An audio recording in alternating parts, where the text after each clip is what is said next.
Assalamualaikum warahmatullahi wabarakatuh. Perkenalkan, nama saya Saskia Amanda, NPM 224111113 dari kelas Manajemen 22A. Di sini saya akan menjelaskan materi tentang analisis rancangan pekerjaan. Apa itu analisis jabatan? Analisis jabatan adalah ilmu pengetahuan yang mempelajari tentang pekerjaan dan proses menentukan persyaratan yang harus disiapkannya, termasuk di dalamnya sistematika rekrutmen, evaluasi, atau perusahaannya. Apa itu rancangan pekerjaan? Rancangan pekerjaan adalah proses penentuan tugas-tugas yang akan dilaksanakannya. Metode-metode yang digunakan untuk melaksanakan tugas-tugas ini dan bagaimana pekerjaan tersebut berkaitan dengan pekerjaan lainnya di dalam organisasi. Selanjutnya, tujuan analisis pekerjaan menyediakan kepada manajemen suatu pemahaman yang mendalam tentang isi dan persyaratan dari sebuah posisi atau pekerjaan yang meliputi mempelajari organisasi, menentukan pekerjaan yang akan dianalisis, membuat kuesioner analisis pekerjaan, dan mengumpulkan informasi tentang analisis pekerjaan. Selanjutnya, jenis tujuan analisis pekerjaan.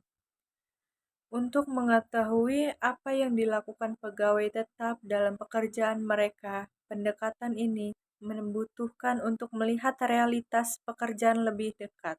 Untuk mengetahui apa yang dipikirkan dan dilakukan pegawai tetap dalam pekerjaan mereka, pendekatan ini mengumpulkan persepsi tentang pekerjaan.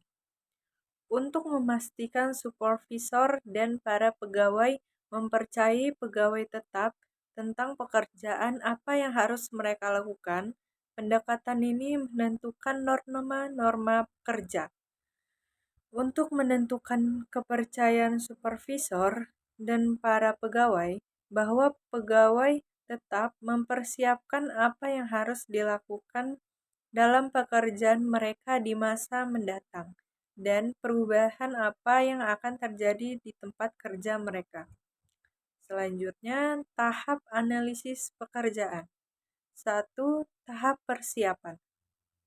Mempelajari visi, misi, tujuan, dan sasaran organisasi, mempelajari struktur organisasi, kebijakan, peraturan, dan berbagai pedoman yang ada di dalam organisasi, menentukan program yang memerlukan analisis jabatan di bidang kelembagaan, ketatalaksanaan, dan kepegawaian, mengadakan diskusi untuk kesediaan kerjasama semua pihak yang terlibat dalam kegiatan analisis jabatan tentang tujuan diadakannya analisis jabatan, menentukan metode yang akan diterapkan dalam analisis jabatan serta menyusun rencana penyelenggaraannya termasuk jadwal kerja, menyusun formulir analisis jabatan serta petunjuk cara penyajiannya, menyiapkan pegawai ahli di bidang analisis jabatan.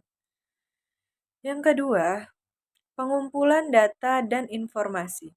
Tahap ini digunakan untuk menjaring data dan informasi mengenai jabatan. Data dan informasi yang diperoleh dari tahapan ini dilakukan melalui kegiatan A. Wawancara, B. Daftar pertanyaan, C. Pengamatan atau observasi, D. Buku catatan harian. 3. Pengolahan data. Data yang telah terkumpul diolah dan dibuat draft awalnya tentang deskripsi jabatan. Proses pengolahan data mengacu pada struktur organisasi dan deskripsi tugas organisasi yang dilengkapi dengan studi kepustakaan dan konsultasi dengan tenaga ahli. Keempat, diskusi hasil pengolahan data. Penyusunan draft deskripsi jabatan yang telah dilakukan oleh penganalisis dikonsultasikan kepada pimpinan unit kerja dalam suatu forum yang bersifat formal. Hasil yang dibicarakan dalam forum tersebut berfokus pada penyediaan deskripsi jabatan atau job description dan spesifikasi jabatan atau job specification bagi pegawai. Selanjutnya, langkah-langkah analisis pekerjaan. 1. Menentukan maksud pelaksanaan analisis pekerjaan. Maksud pelaksanaan analisis pekerjaan seharusnya dinyatakan secara eksplisit dan terikat dengan keseluruhan strategi perusahaan dalam kaitannya dengan kemungkinan atau peluang keberhasilan analisis pekerjaan. 2. Mengidentifikasi pekerjaan yang dianalisis. Tugas berikutnya adalah memutuskan pekerjaan yang perlu dianalisis. Jika analisis pekerjaan secara formal belum pernah dilakukan, maka untuk lebih memudahkan dapat dilakukan dengan menganalisis semua jenis pekerjaan.